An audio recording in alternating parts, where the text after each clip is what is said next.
Gold, trusted gold buyers. మీరు తాకట్టు పెట్టిన బంగారాన్ని విడిపించి ఈ రోజు ఉన్న మార్కెట్ ధరకు కొనబడను.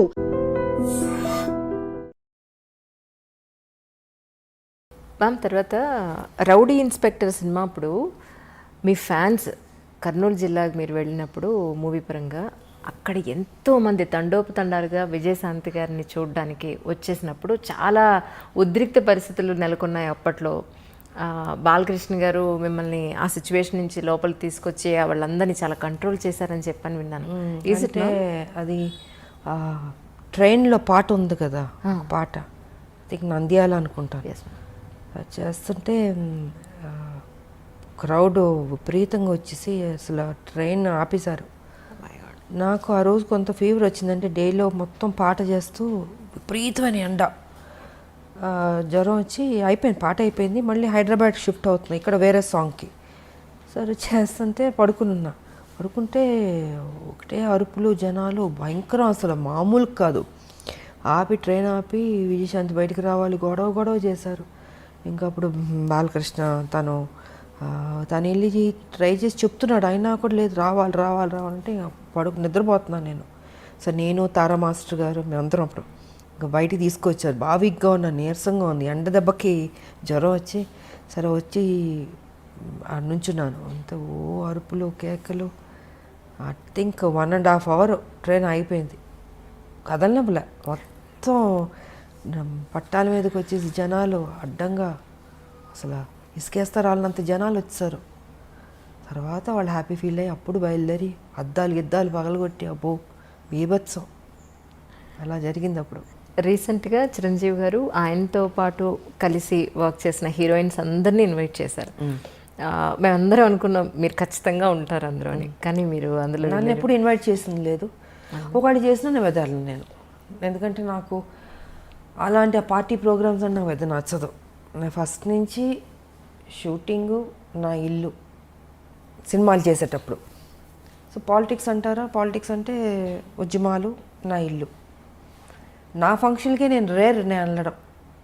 నా 100 days ఫంక్షన్ కంటే తప్పదంటే వెళ్తాను. వెళ్ళి ఒక 1/2 hourలో ఉండి వచ్చేస్తాను ఆ షీల్డ్ తీసుకుని. ఎందుకో నాకు చిన్నప్పటి నుంచి ఈ పార్టీస్ కానీ నాకు నచ్చదు. సో వాళ్ళు ఎప్పుడు నన్ను ఇన్వైట్ చేసింది లేదు. ఒకవేళ ఇన్వైట్ చేసినా నేను వెళ్ళను, నేను అవాయిడ్ చేసి ఉండేదాన్ని. నేను తెలుగులో మిమ్మల్ని మొట్టమొదటిసారిగా ఇంట్రడ్యూస్ చేసింది విజయ నిర్మల గారు అనుకోవచ్చా అండి?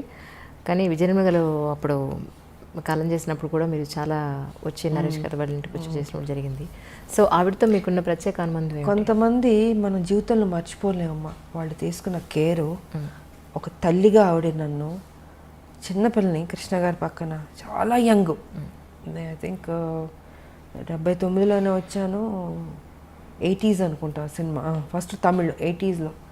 అంతే చిన్నపిల్ల. కృష్ణ గారు అనేవారు, విజయ మరీ చిన్నపిల్లగా ఉంది, నా పక్కన యాక్ట్ చేస్తుంది, ఎలాగ బాగుంది, నా కూతురులా ఉంది అనేవారు. మీరు ఊరుకోండి నేను చూసుకుంటాను, కానీ అంత కేర్ తీసుకునేవాడు నిజంగా. అలాగా నాకు దాని మీద నమ్మకం ఉంది, తను పెద్ద స్టార్ అవుతుందని. ఆవిడ కూడా అంత కేర్ తీసుకుందమ్మా. అందుకే ఆవిడ పోయినప్పుడు కూడా నాకు బాధ వేసింది. కొంతమంది మనం మర్చిపోలేం. ఆవిడ కానీ, అంకుల్ దాసర్ గారు కానీ, టి కృష్ణ గారు కానీ. నా జీవితంలో నా లైఫ్ మారింది వాళ్ళ వల్ల. ఎలా మర్చిపోతాం చెప్పండి. సో నా ఫస్ట్ ఫిలిం భారతిరాజా గారు, ఇలాగా కొన్ని మర్చిపోలేం.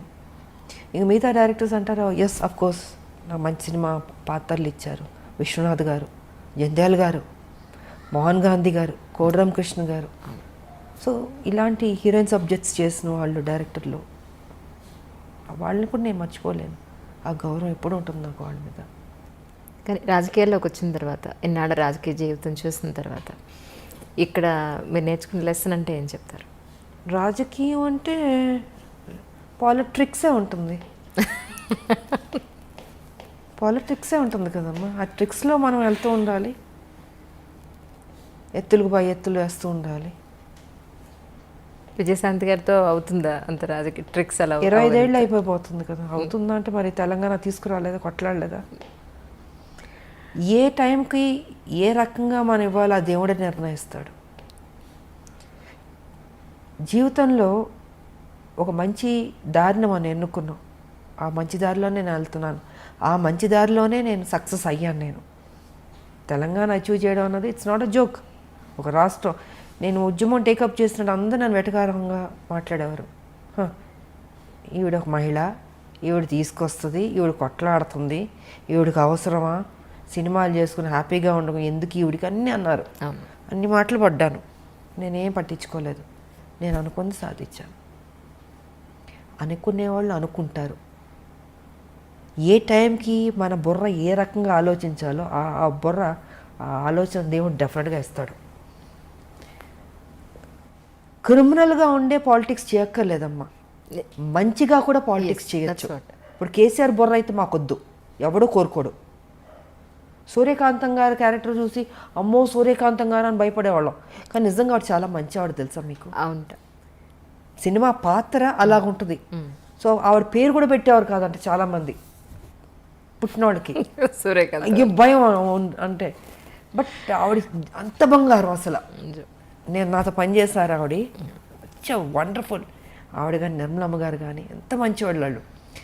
సో కొంత మన సినిమా పాత్రలు చూసి భయపడతాం, కానీ కేసీఆర్ ప్రత్యక్షంగా చూసి భయపడుతున్నాం. అంటే అంత భయంకరమైన క్యారెక్టర్ కాబట్టి ఆయనలా వద్దమ్మ, ఇలాంటి పాలిటిక్స్ చేయక్కర్లేదు. చక్కగా పాలిటిక్స్ చేయొచ్చు, మనం అనుకున్నది ఇంకా బెటర్గా చేయొచ్చు, ప్రజలకు ఉపయోగపడేటట్టు చేయొచ్చు. అదే మ్యామ్ నా ఉద్దేశం కూడా అంటే 100% చేయొచ్చు. నేను ఎంతకాలం మరి మంచిగా అనుకునేది చేశాను, ఫ్యూచర్లో కూడా అదే మంచిగా చేస్తాను నేను. తెలంగాణకు సంబంధించి ఇన్ కేస్ కమింగ్ ఫ్యూచర్లో మీరు కూడా వన్ ఆఫ్ ది అధికార పార్టీ బీజేపీ కనుక అధికారంలోకి వస్తే మీ ఉద్దేశ ప్రకారం తెలంగాణకి ఏమేం చేస్తే బాగుంటుందని మీరు అనుకుంటున్నారు? నా Telangana, I love Telangana, develop అవ్వాలి. చాలా ఉన్నాయి సమస్యలు, ఇంతకుముందు తక్కువ ఉంది, ఇప్పుడు ఎక్కువ ఉంది. ఇప్పుడు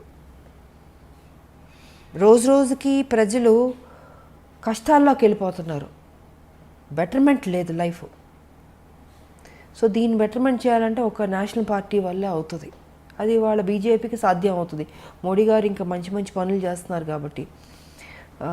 సో మేమందరం డెఫినెట్గా వెళ్ళి మోడీ గారితో చెప్తాం, మాకు ఇది కావాలని మేము అడిగి తీసుకుంటాం. మేము మా తెలంగాణకి ఇస్తారు ఆయన. ఇప్పుడు మొత్తం భారతదేశానికే వ్యాక్సిన్లే ఫ్రీగా ఇస్తున్నారు, రైస్ ఫ్రీగా ఇస్తున్నారు, ఎన్నో మంచి కార్యక్రమాలు చేస్తున్నారు. బేటీ పడావో బేటీ బచావో ఇలాగెన్ని ఒకటి కాదు రెండు కాదు చాలా ఉన్నాయి. మహిళలకు కూడా, గర్భిణీ స్త్రీలకు కూడా వాళ్ళ ప్రెగ్నెంట్గా ఉన్నప్పుడు ఖర్చు ఎంత భరిస్తుంది, డెలివరీ అయిన తర్వాత తల్లి బిడ్డలకి వాళ్ళకి పౌష్టికాహారం కావచ్చు, మెడిసిన్స్ కావచ్చు, వాళ్ళకి ఏం కావాలో ఆ సదుపాయాలన్నీ ఇస్తుంది.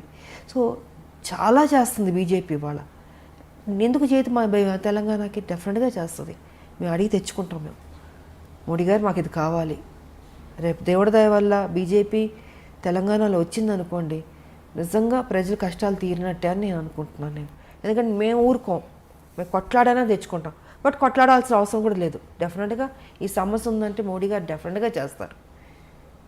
ఆయన ఇచ్చారు స్మార్ట్ సిటీ అని వరంగల్కి ఇస్తే చేజార్చుకున్నాడు ఈయన కేసీఆర్, ఉపయోగించుకోలే. ఎయిర్పోర్ట్లో ఇస్తే అక్కడ మామనూరులో వరంగల్లో ఇంతకుముందు ఉండేది, దానికి ల్యాండ్ ఇవ్వండి ఎయిర్పోర్ట్ ఇస్తారంటే అది కూడా చేయలే. అంటే ఎంత కేర్లెస్. సో ఇలాంటి వాళ్ళకు వద్దు, మాకు మా బీజేపీ వస్తే డెఫినెట్గా మంచి జరుగుతుంది, 100% డెవలప్ అవుతుంది అన్నది నా నమ్మకం.